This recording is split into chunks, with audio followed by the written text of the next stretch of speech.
आज के वीडियो में हम लोग प्रोजेक्टाइल मोशन पे बेस्ड एक ऐसे प्रॉब्लम को डिस्कस करने जा रहे हैं जो आपको सोचने में मजबूर कर देगा। इस प्रॉब्लम में कॉन्सेप्ट्स है, ज्योमेट्री है, ऑब्जर्वेशन है एंड एनालिसिस है। और खास बात ये है कि ये एंटायर प्रॉब्लम एक रेगुलर हेक्सागन के अराउंड रिवॉल्व कर रहा है। And I am sure you are going to love every bit of this video with utmost clarity. But before we begin, don't forget to express your views after watching this video in the comment box below. So let me first explain you the situation of the problem. तो आपके सामने एक diagram है जो कि एक regular hexagon को represent कर रहा है, which is basically P Q R S T and U. Point M से एक प्रोजेक्टाइल को हम लोग थ्रो करते हैं फ्रॉम द ग्राउंड लेवल, और ये जो प्रोजेक्टाइल है इस रेगुलर हेक्सागन के वर्टिसेस को टच करता हुआ, क्यू आर एस टी को टच करता हुआ ग्राउंड के अदर साइड यहां पे फॉल करता है। तो इसमें पूछा गया है कि जो मैक्सिमम हाइट होगा प्रोजेक्टाइल का विद रिस्पेक्ट टू ग्राउंड वो कितना होगा। यहाँ पे जो रेगुलर हेक्सागन है उसका साइड लेंथ एल क्वेश्चन में मेंशन है, और हमारे पास फिर 4 ऑप्शंस है मैक्सिमम हाइट के लिए। तो आई होप सिचुएशन इस प्रॉब्लम का आपको क्लियर है। अब बात करते हैं फर्स्ट इंप्रेशन की। तो आप ठीक से देखो तो यहाँ पे डेटा के टर्म्स अगर हम बात करें तो ये तो लिखा हुआ है कि एम से प्रोजेक्टाइल को थ्रो किया गया, बट हमारे पास कोई इनिशियल वेलोसिटी नहीं दिया गया है, ना ही एंगल ऑफ प्रोजेक्शन दिया गया है। तो इसको हम लोग कैसे अप्रोच करें? सो एट फर्स्ट साइट ऐसा लगता है we don't know how to approach it, but on careful observation यहां पर एक बहुत ही रेलिवेंट डेटा है। वो डेटा क्या है कि जो प्रोजेक्टाइल है वो क्यू आर एस टी, जो कि रेगुलर हेक्सागन का वर्टिसेस है, उसको टच करता हुआ जा रहा है। ये इस प्रॉब्लम का सबसे इंपॉर्टेंट इंफॉर्मेशन है, और अगर आपने इस इंफॉर्मेशन को कैच कर लिया तो इसको सॉल्व करना मुश्किल नहीं होगा। अब बात करते हैं कि यहाँ पे ओरिजिन किसको पिक करें, क्योंकि अगर आप एम को ओरिजिन करोगे तो एम के बारे में हमारे पास ज्यादा इंफॉर्मेशन है नहीं, हमें ये भी नहीं पता कि एम पी के रिस्पेक्ट में कहां पर है, राइट।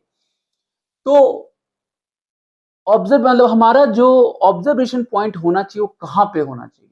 अच्छा, एक और यहाँ पे इंपॉर्टेंट ऑब्जर्वेशन क्या है, क्योंकि ये रेगुलर हेक्सागन है तो ये एंगल 60 डिग्री होगा, इसका साइड लेंथ एल दिया हुआ है, राइट। तो ये जो वर्टिकल हाइट होगा एल साइन 60 डिग्री होगा, which is basically √3l/2। Again ये जो वर्टिकल हाइट होगा यहां से इस लेवल से ये भी कितना होगा √3l/2। तो ये जो टोटल हाइट है, मतलब पी आर की हम बात करें, पी जो पॉइंट और आर बिल्कुल एक दूसरे के ऊपर होगा, तो जो पी आर जो पॉइंट होगा, पी आर जो ये डिस्टेंस होगा ये √3l होगा। तो एक बात तो श्योर है यहाँ पर कि ये जो मैक्सिमम हाइट होगा वो √3l से ज्यादा होगा, क्योंकि मैक्सिमम हाइट यहाँ पे आ रहा है, राइट। तो √3l नहीं होगा, ऑफकोर्स √3l से थोड़ा ज्यादा होगा। और अगर ऑप्शन देखो तो यहाँ पर जितना भी वैल्यू, जो चारों ऑप्शन है, इस चारों ही ऑप्शन √3l से ज्यादा है, राइट। इसका मतलब ये हुआ कि इस प्रॉब्लम को आपको सॉल्व करना है, ऑप्शन से हम लोग रूल आउट नहीं कर सकते हैं। अब जैसा मैंने बात किया कि एम को तो हम लोग ओरिजिन यहाँ पे नहीं ले सकते, ऑब्जर्वेशन पॉइंट नहीं ले सकते हैं, तो किस पॉइंट को पिक करें एज ए ओरिजिन। अब यहां पर क्योंकि ये हमें पता है कि ये जो प्रोजेक्टाइल का जो पॉइंट है क्यू आर एस टी, ये हेक्सागन पे भी लाई कर रहा है। तो अगर हम क्यू पे ओरिजिन ले लें तो हमारे लिए ये हाइट यहां से बताना ये मुश्किल नहीं होगा, क्योंकि यहाँ पे रेगुलर हेक्सागन है। तो जो क्यू और टी होगा, आप इस डायग्राम में देखो, यहां देखो इस डायग्राम में, तो क्यू और टी जो होगा ये सेम हॉरिजॉन्टल लेवल पे होगा और y इस तरफ होगा, राइट। तो अगर हम यहां ओरिजिन ले लेंगे, मेरा क्यू मेरा ऑब्जर्वेशन पॉइंट है, और लेट्स से यहाँ का वेलोसिटी जो भी होगा, यहाँ का लेट्स से वेलोसिटी हम v लेते हैं, और ये जो एंगल है ये यहाँ से थीटा बना रहा होगा। ये ध्यान रखना है कि ये जो वैल्यू थीटा होगा ये 60 डिग्री नहीं होगा। 60 डिग्री तो ये हेक्सागन जो बना रहा है वो होता है, ये 60 से थोड़ा ज्यादा होगा, राइट। तो यहाँ जो टैंजेंट होगा वेलोसिटी, मतलब जो टैंजेंट होगा उधर ही हमारा ये वेलोसिटी v होगा डायरेक्टेड, वो कुछ थीटा एंगल बना रहा है यहाँ पर, राइट। तो अगर हम यहां पिक कर लें तो फायदा ये होगा कि हमें इस पॉइंट के रिस्पेक्ट में इस r का कोऑर्डिनेट भी पता है, राइट। इसका कोऑर्डिनेट क्या हो, ये l होता है, और ये 60 डिग्री है, राइट। ये जो एंगल है ये 60 डिग्री है, तो ऑफ कोर्स ये मेरा l cos 60 डिग्री होगा जो इसका x कोऑर्डिनेट हो जाएगा, और ये जो y कोऑर्डिनेट होगा वो l sin 60 होगा। तो ये बेसिकली अगर हम r का कोऑर्डिनेट देखें तो this would B l cos 60 degree and l sin 60 degree, मतलब बेसिकली ये l/2 हो गया, ये √3l/2 हो गया, जो कि इस इक्वेशन ऑफ ट्रेजेक्टरी पे लाई करेगा। ये जो पाथ है इस पे लाई कर रहा है, राइट। और हमें इक्वेशन ऑफ ट्रेजेक्टरी पता है, राइट। अब यहां पर क्या है ना कि क्योंकि ये जो रेंज आप देखोगे बेसिकली, अगर हम सिर्फ क्यू और टी सेक्शन की बात करें तो इस प्रोजेक्टाइल मोशन के लिए जो कि Q और T के बीच में हो रहा है, ये जो QT होगा ये रेंज भी होगा, और ये ऑफ कोर्स क्योंकि हमें रेगुलर हेक्सागन का प्रॉपर्टी पता है, तो ये जो टोटल लेंथ होगा ये कितना हो जाएगा, 12 हो जाएगा, राइट। सो बेसिकली अगर आप रेंज देखो, रेंज, तो रेंज जो होगा यहाँ पर QT हो जाएगा। ऑफ कोर्स मैं जो बात कर रहा हूँ QRST इस सेक्शन की बात कर रहा हूँ। सो QT ये रेंज होगा and this would be equal to 12, correct. एक तो ये फायदा हो गया ज्योमेट्री का। दूसरा क्या हुआ कि जो R होगा इस इक्वेशन ऑफ पाथ पे मेरा फॉल कर रहा है, और हमें ऐसे सिचुएशन जब ओरिजिन यहां पर होता है, जगह होता है, हमें इक्वेशन ट्रेजेक्टरी पता है। इक्वेशन ट्रेजेक्टरी का भी दो इक्वेशन होता है, एक तो होता है आपका x tan theta minus gx square by 2u square into 1 plus tan square theta, right. अगर थीटा मेरा यहां पर एंगल ऑफ प्रोजेक्शन इस पॉइंट के रेस्पेक्ट में, क्यू के रेस्पेक्ट में, और इसी का एक दूसरा फॉर्म होता है जो कि रेंज के फॉर्म में होता है, राइट। तो ये दोनों ही इंपॉर्टेंट फॉर्मूले डिपेंडिंग ऑन प्रॉब्लम के रिक्वायरमेंट के हिसाब से हमें पिक करना है कि कौन से फॉर्मूले को पिक करना है यहाँ पे, राइट। तो यहाँ पर ये वाला जो फॉर्म है मेरे लिए ज्यादा बेनिफिशियल होगा, इससे हम फास्ट निकाल सकते हैं value, right.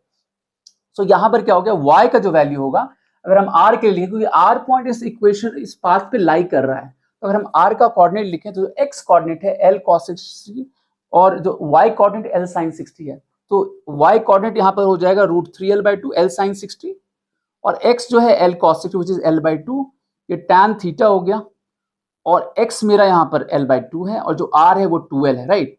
So this would B, ये 2 कैंसिल आउट हो गया, यहाँ पे √3 tan थीटा, और ये देखोगे आप तो ये 3/4 आ जाएगा, राइट। सो tan थीटा यहां से जो आ गया, ये आ गया 4√3/3 which is basically 4 divide by √3, ठीक है। सो मेरे पास tan थीटा आ गया। अब आगे कैसे अप्रोच करें, अब देखो ठीक से कि यहां जो मेरे को मैक्सिमम हाइट बताना है, नहीं हमें एक्चुअली ये हाइट चाहिए, नहीं ये है मेरा मैक्सिमम हाइट ग्राउंड के रिस्पेक्ट में। तो ये जो वैल्यू होगा, क्योंकि हम जो मेजरमेंट कर रहे हैं वो यहां से मेजरमेंट कर रहे हैं, तो इसके रेस्पेक्ट में ये जो प्रोजेक्टाइल मोशन का हमने एक सेक्शन लिया है, इसके रेस्पेक्ट में जो मैक्सिमम हाइट होगा वो ये होगा, ये h होगा, और ग्राउंड के रेस्पेक्ट में इतना पार्ट ऐड हो जाएगा। तो बेसिकली आप h बोलोगे तो वो कितना हो जाएगा, वो होगा, अब ये हाइट हमें पता है ये l है, तो l sin 60 degree, l sin 60 degree plus h हो जाएगा, right. So this would B l sin 60 degree plus h, मतलब √3l/2 प्लस h होगा, ठीक है। मतलब कुल मिला के ये स्मॉल h हम निकाल लें तो हमारा काम बन जाएगा यहाँ पर, राइट। अब मेरे पास tan थीटा मेरे को पता है, और मुझे ये भी पता है कि ये जो रेंज है ये 12 के इक्वल है, और रेंज का भी फॉर्मूला हमें पता होगा for this QT। Same level पे हम बात करें तो ये जो हॉरिजॉन्टल रेंज होता है हमें पता होता है कितना होता है, ये जो 12 होगा, जो रेंज होगा, ये होता u square sine 2 theta by g बोलते हैं। तो यहाँ पर u की जगह क्या हो जाएगा, v हो जाएगा, राइट। तो v square sine 2 theta divide by g हो जाएगा, राइट, जिसको आप लिख सकते हो v square into 2 sine theta into cos theta divided by g हो जाएगा, ठीक है। सो अब यहाँ पे ये 2 कैंसिल आउट हो गया, सो l would be v square. अच्छा साइन थीटा कितना हो जाएगा, अगर tan थीटा मेरा 4/√3 है तो साइन थीटा ऑफ कोर्स ये हो जाएगा 4/√19, और जो कॉस थीटा होगा वो √3 डिवाइड बाय √19 हो जाएगा, ठीक है ना। और नीचे मेरा g हो गया, राइट।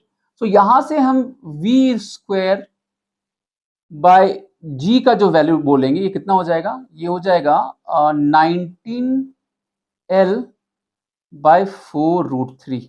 अब इसको इसी फॉर्म में छोड़ देते हैं, क्यों, क्योंकि जब आप h निकालोगे, स्मॉल h निकालोगे, तो वहां पे आप क्या बोलोगे, तो स्मॉल h जब आप निकालोगे तो वो बोलोगे v square sine square theta by 2g, जो इसके रिस्पेक्ट में मैक्सिमम हाइट होगा, और v स्क्वायर का वैल्यू मेरे को पता है, v स्क्वायर बाई g का वैल्यू यहां से पता है, ये कितना है 19l/4√3, ये 2 एज इट इज आ जाएगा, और साइन थीटा में पता है, साइन थीटा मेरा 4/√19 था, तो ये 16 डिवाइड बाई 19, तो ये कैंसिल आउट कर लोगे तो ये वैल्यू जो आएगा ये आ जाएगा साइन स्क्वायर थीटा ना, तो ये 16/19, और v स्क्वायर मेरे पास आ गया 19l/4√3, ठीक है। तो ये वैल्यू जो आ जाएगा हमारे पास ये 8 है, ये 12/√3 आ जाएगा, राइट, ये 12/√3 आ जाएगा। इसको आप चाहो तो रैशनलाइज कर सकते हो, √3 डिवाइड बाय √3, तो ये वैल्यू आ गया 2/3 2√3 l आ गया, राइट।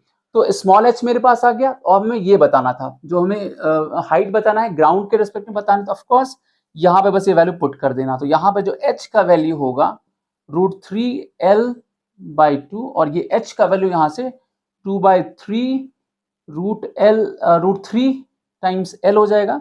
तो यहाँ पे क्रॉस मल्टीप्लिकेशन करोगे तो ये 3√3 ये 4 तो 7√3/6 इंटू l, राइट। ये 3√3 आ गया, ये 4√3 आ गया, दोनों को आप ऐड करोगे तो 7√3 नीचे 6 आ जाएगा, राइट।